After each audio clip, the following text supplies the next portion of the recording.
Blessings everyone, welcome back to the channel. I'm LunarLightPriestess back with another video. It's been a long time. It really has. Because consistency is not my strength. But I just wanted to pop on here because I felt the call to get on here and make a few videos. Whether it's one or two or I'm done after this one. I don't know. I'm just flowing right now. Also, since I live in a Dominican household, please be aware. Might hear my grandmother upstairs, hear my child upstairs, hear the dogs upstairs. That's all just ambience to these videos, you know?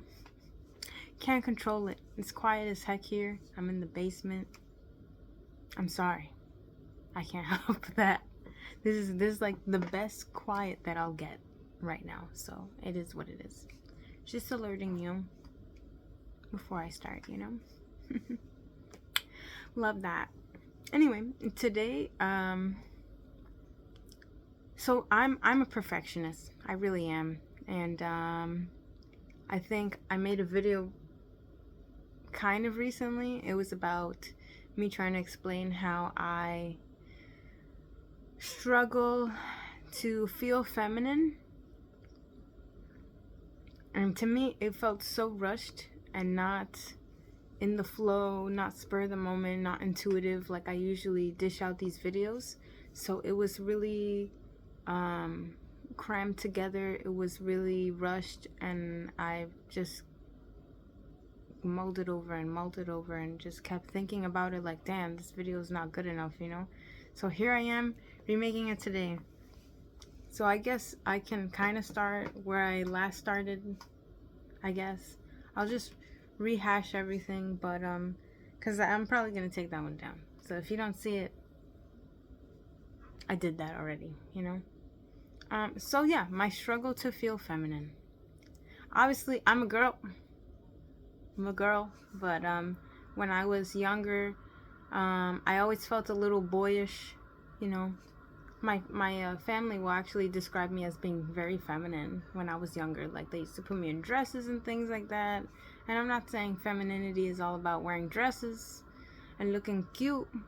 But, like, maybe it is. You know, maybe a part of it is. And so, I've always been kind of gay, you know. I'm pansexual. So that means I do like the women's as well as liking the men's and more. But we're not going to talk about that either. I'm just throwing it out there. So I always felt like I wasn't completely like a straight girl that was like really girly and super feminine, you know, like, oh my god, I love that. I love pink. I love this, you know, because back then when I was growing up, if a boy was wearing pink, oh, you can't do that, you're a boy, I guess you're not a boy, you know. It was a lot of judgment, a lot of bullying and stuff like that, like boys don't cry type of stuff. So girls, it was this stupid mentality, like girls can't climb trees, girls can't play sports too. So I was just kind of like in between worlds, like, okay, what do I do? Because I know that I'm not like as girly as these other girls that I'm maybe friends with at age 5, 6, 7, 8, whatever. But I also know that I can't really play with the boys like I really want to, because they're going to look at me like I'm weird, you know? And so I got bullied a lot from when I was in 1st grade to 5th grade. Yeah, that's about it. As if that wasn't enough. But I never felt like I could fully embrace my true self because I got bullied for that, you know? I was always like that nice girl that was just like super shy, and maybe I compliment somebody and then they hate me for it, you know. So I always kept really to myself, like always was just like, I'm sorry, I'm not trying to bother anybody, like super shy, super introverted. I still am like that, but I would say definitely a lot more confident now, if you can say that. I'm confident in my own way. Like I'm a proud weirdo. I'm confident about it. That's another video, I guess, to talk about. But yeah, so my femininity. Fast forward, right? fast forward. I was not bullied anymore. I was in high school and stuff like that. I remember just always dressing up pretty nice, you know. Before that, I used to feel like a bum because of the bullying. Like I had low self-esteem and all that. And then my mom just gave me the pep talk of my life one day, like, be yourself, be confident, be you, like, be proud to be who you are, you know, whatever that looks like for you. And so that kind of was like the catalyst, like the light bulb moment. You know. So after that, I just gave it my all, and I was like, F it, like I'm just gonna wear what I want. I'm just gonna be whoever I'm supposed to be, whatever I'm feeling, you know. So I'll wake up every day, and if I feel like wearing this, then I'm gonna wear it, and it doesn't matter what anyone else thinks. So I got to practice 7th and 8th grade. I was the emo kid, blah blah blah. I love that. Now emo's back, right? I guess. And then yeah, so fast forward in high school, I always dressed nice. Like I always just woke up and I was used to, you know, putting my best foot forward. So I said, F it, I'm gonna look my best, you know. So I would always make sure my hair was done and put on like a really good outfit to go to, just to go to class, you know, just to go to school. So Wednesday I got me a man, you know, I got me a man. And that was actually a 7-year relationship. And during that 7-year relationship, I remember things were like really good at first. And then we just had this low moment, man. I guess I'll tell you about it. It's a long story, but I'm just gonna shorten it, you know, because I talk a lot. Anyway, one day, I was with my man or whatever, and he ended up, I'm not gonna say the whole story, but he was very schmizzed. And when I say schmizzed, that's a word that I use a lot. And to me, it means that you are under the spell of a substance, whether that's cannabis, whether it's drinking, whether it's whatever. You have a altered state of mind, an altered perception of the way you view the world. So I would call you schmizzed. I get schmizzed quite often. But back then, he got schmizzed off of the wrong substances. So I remember one day, because we're kids, you know, we're still in high school. Or at least I was. Anyway, long story, not going to talk about that. Whoops. Said too much there. Oh, that was my bones cracking, by the way. Yeah, I'm pretty crispy. I don't exercise. Anyway, focus. So we got hungry one day because we're basically like high school kids. And I said, yo, man, because I'm from the Bronx. So we used to live close to McDonald's everywhere, you know. So I said, yo, man, let's go to McDonald's. Like, let's get some good stuff. And so he was with it, you know. But he was very schmizzed, you know. So in the beginning, he would put in the work to look nice for me, and I always put in the work to look nice for him. It's just a mutual effort. When you're dating somebody, you guys want to look your best. You know, you're attracting your mate and whatever, you know. I hear a lot of rumbling up there. Anyway, the point is, it's so hard to focus, man. I have ADHD, like I can't focus. What am I talking about? I'm on video. Okay, so we went to McDonald's, right? Thank you, brain. We went to McDonald's, and I remember I was wearing this really cute Popline outfit, right? I was wearing like, I don't know, like a red-ish lacy top, nice shoes, had my hair done, whatever. And he was so schmizzed that I'm not even trying to take shots. This is genuinely how he appeared. As soon as we got in the line of McDonald's in the Bronx, bro, everybody had their eyes on him because they're looking at me like, and they're looking at him like, boy, why are you with him type of stuff, you know? He had holes in his clothes because every time he would smoke, the holes would go through his clothes. And then he would just walk outside like that, like with holes in his shirt, like just burned through, nothing underneath, just like, it didn't look great. Like his jeans were ratty. I'm not trying to roast. This is seriously how he looked, bro. And then I remember his hair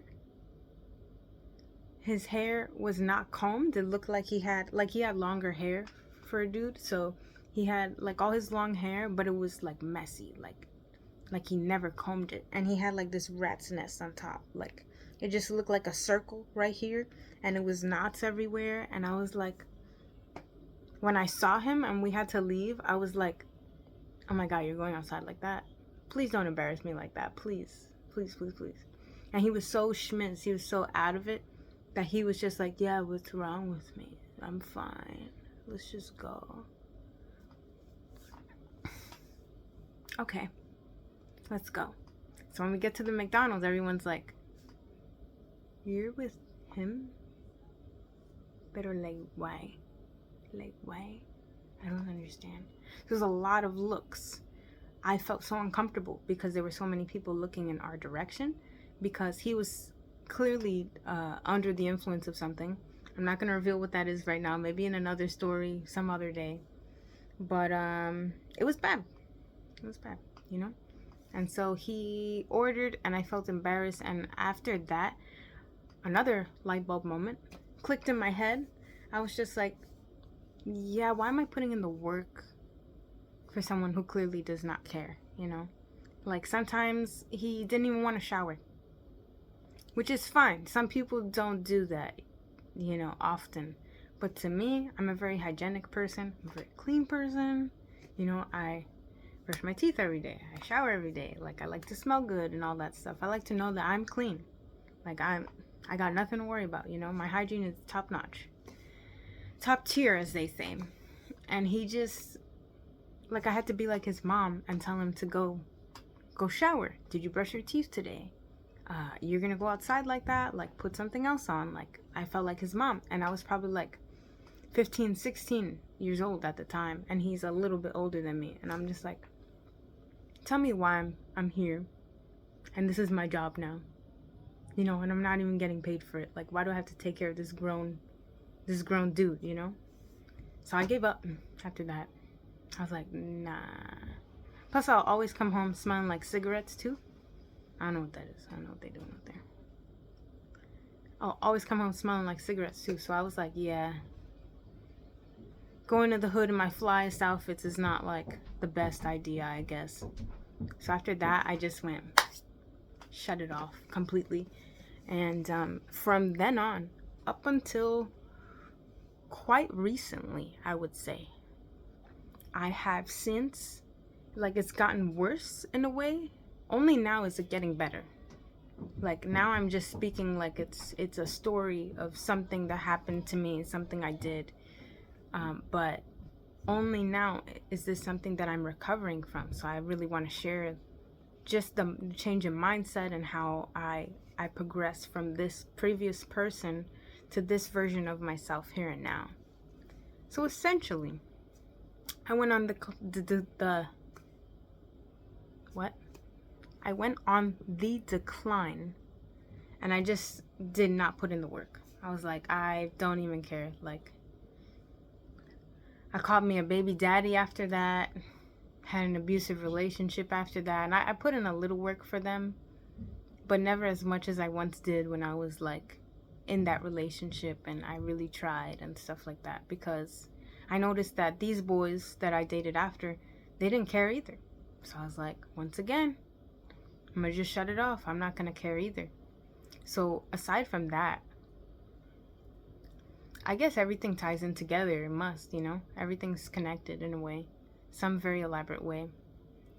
I always had this internal fear that because of things that happen to women I know, and maybe women that I've encountered, stories I've heard, people I was friends with, they had some not so great sexual memories and encounters with men, you know? So I'm talking rape, I'm talking molestation. And, you know, upon hearing their stories, me as an empath, a sensitive being, I was like, how do I protect myself from those circumstances? So I started dressing even bummier, you know, and bummy as in not like my hygiene wasn't good, like I always had good hygiene, but I would just not care. Like I would just not do my eyebrows ever, or I would not care about making sure my hair looked good, not care if I was looking nice for like maybe I dressed up decent like once or twice a year when I went out with my family, only because my mom would definitely tell me something, but that was the only time I made any effort, you know. So because of those experiences that the women in my life had, I said, nah, I gotta protect myself. So even more I was on guard, and then I started covering my hair out of protection for myself, because I was like, well, I don't want men to see me, a semi-attractive female, and get any funny ideas, you know, just because my hair's out or whatever.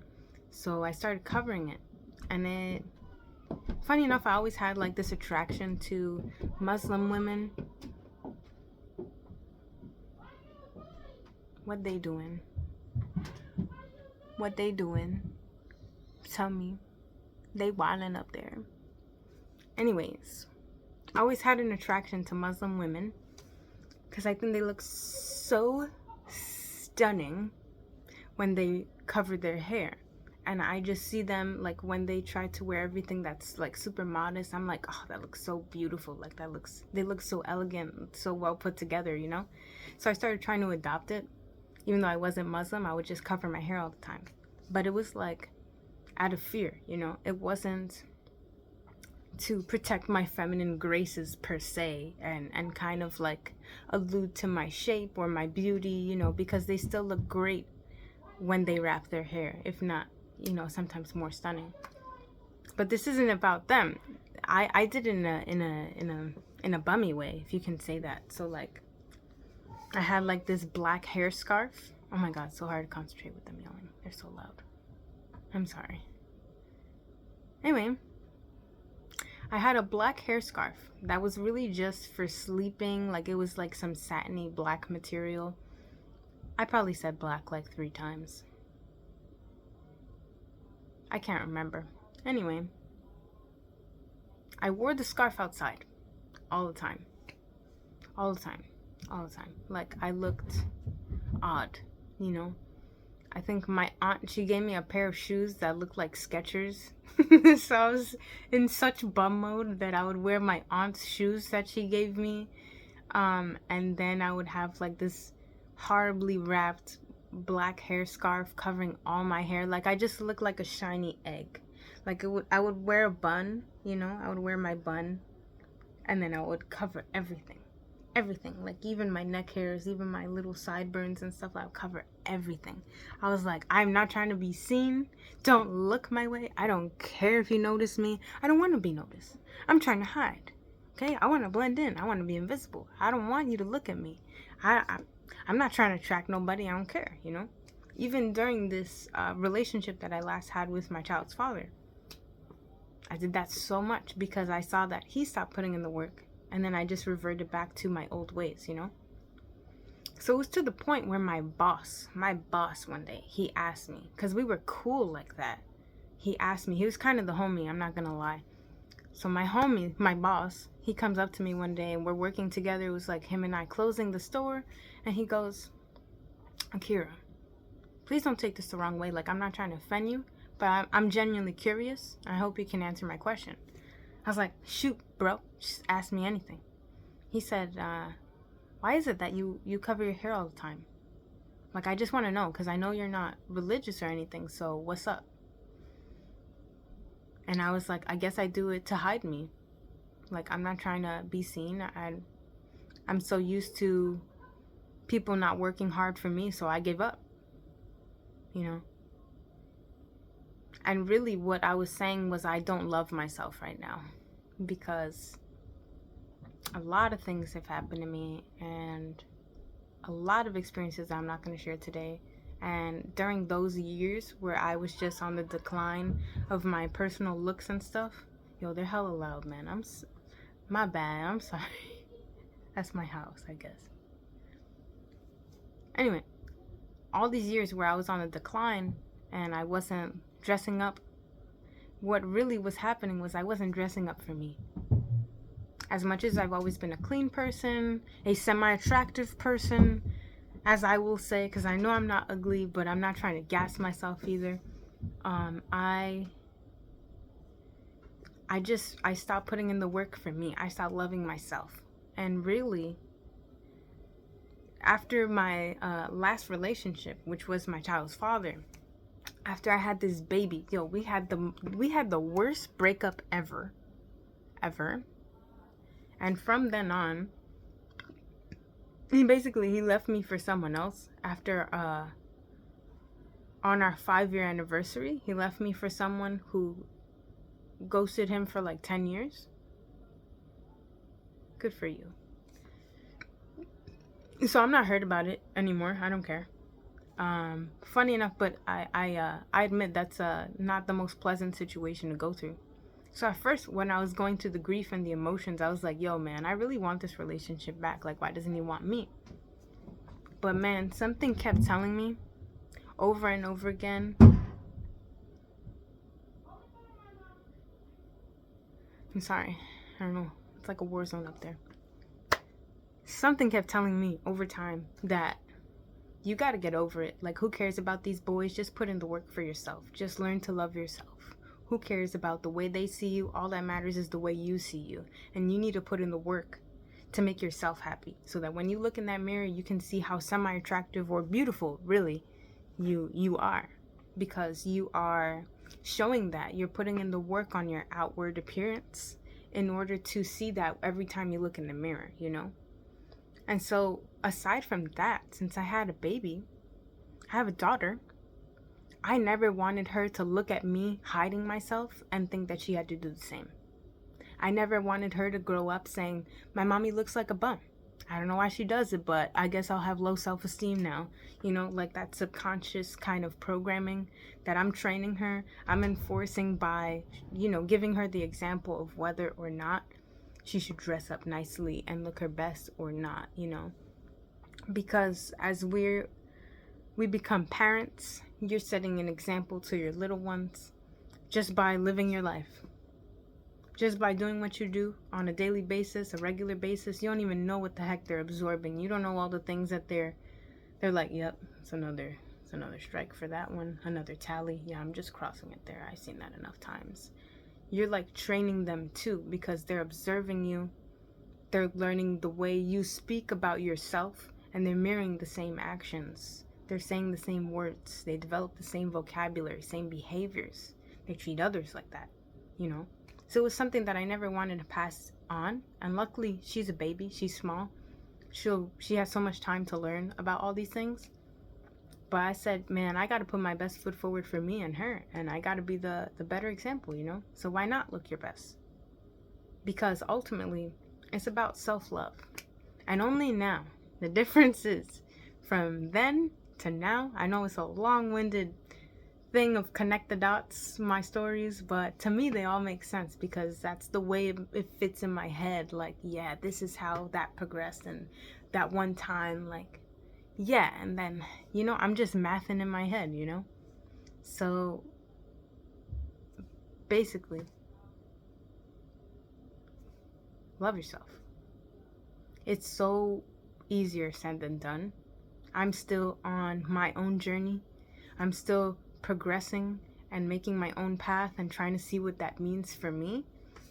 But man, I can finally say that I am starting to now, you know. I can finally say, like, after all this time, maybe even from my whole life, this is the first time that I feel like I love myself, you know, and I don't need anyone to impress. I just gotta impress me, you know. I just gotta look in the mirror every day and say, damn girl, looking fine. Like that. What kind of lip color is that? I like that. It's cute. Dang girl, I like how your hair look. You know, all that stuff. It's really not about what anyone else thinks of you. It's about what you think of you. So yeah, this is a video I can be proud of. So most likely I'm gonna take out the other garbage that I last posted. And I'm such a harsh critic. We can critique ourselves the absolute worst. So it may not even be garbage. It's just the way I perceive it, because it's not good enough for me and my standards. I feel better. If you've made it to the end, this 25 going on 26 minutes of me just rambling, thank you. You a G, you a real one. And I will definitely see you guys in the next video. Bye.